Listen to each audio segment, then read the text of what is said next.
this. So we Parents of TikTok, what is the creepiest thing your kid has ever said to you?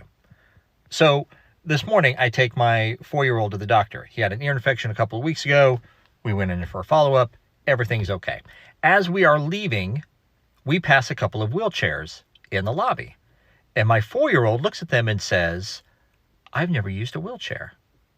And I say, "Well, your legs work just fine. You don't need a wheelchair." And my 4-year-old says, in his perfectly innocent 4-year-old voice, "After our car accident, I'll need a wheelchair." Okay, so for those of you who know or don't know, we live in a very old house. We live in a house that was built in 1919. So very old. I can tell you about a few occasions. One's happened with my daughter and one's happened with my son. And my son is 6 years old. So it actually just happened. So we were getting ready for bed and my son comes downstairs and he goes, "Hey Mom, there's somebody standing in our bedroom." I go, "What do you mean?" And he's talking about my room. And he goes, "Yeah, it's like a tall guy, but he doesn't look like a person. He looks like a shadow, but not on the wall." When I tell you, I pray to Jesus real quick. Oh yeah, I got more. It's spooky time.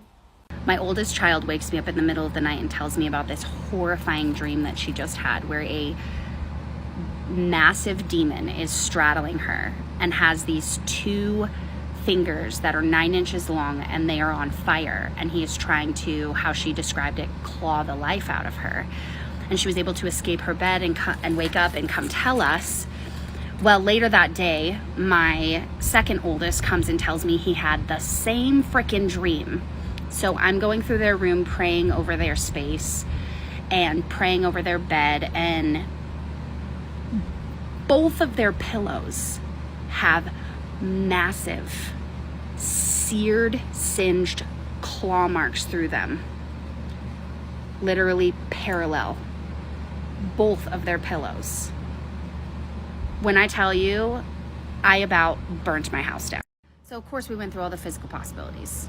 Was there a toy in their bed that shorted out? Is there electrical issues nearby? It seemed way too identical and way too coincidental for it to be a physical. For it to be something in the physical. We live on 2 planes, physical and spiritual. No matter what you believe, that is truth. And this hit so close to home because the spiritual manifested in the physical, and I just was beside myself. Freaked out for a good week. Didn't want to sleep in my own home.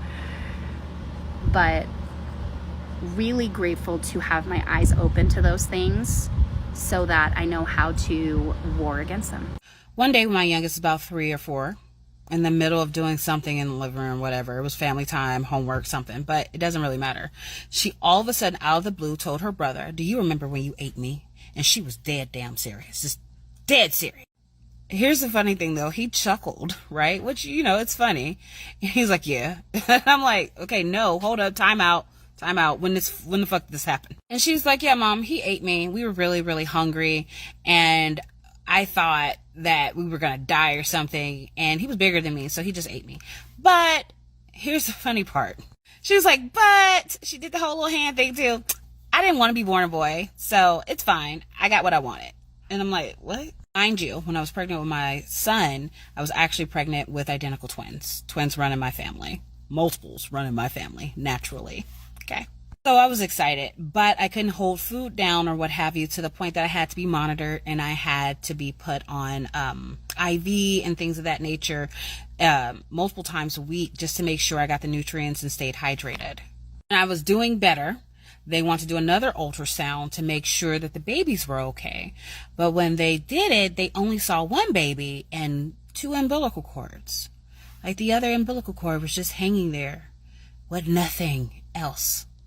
So, you know, being a young new mom, I've watched stuff, right? I've watched TLC, Discovery Channel. I was like, "Oh, did they merge? Like, how is that going to work?" And the doctor's like, "No, actually, that happens way earlier. They did not merge." He's like, "This happens rarely, but it does happen." And I'm like, "What?" He tells me, he's like, "Well, remember, you had to be monitored and put on IV and all that because you weren't getting as much nutrients that you should for you and the baby. It's like, yeah. He's like, well, it seems like the surviving child ate the other child. And I was like a damn shark? He was like, yeah, like a shark. Yeah, that sums it up.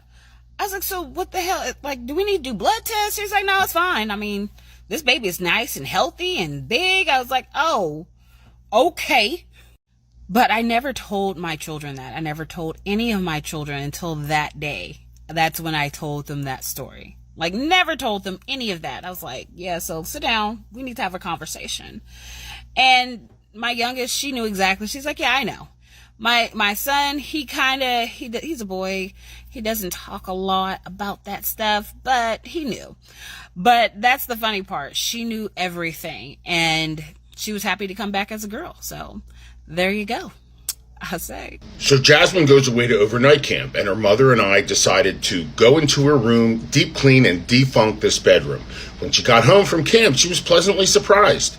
And she starts looking around at things, and she starts rooting around her closet, and I said, no need, sweetheart. We got rid of all the dead bodies. And with this cubic psycho stare, she looks at me and says, you found them?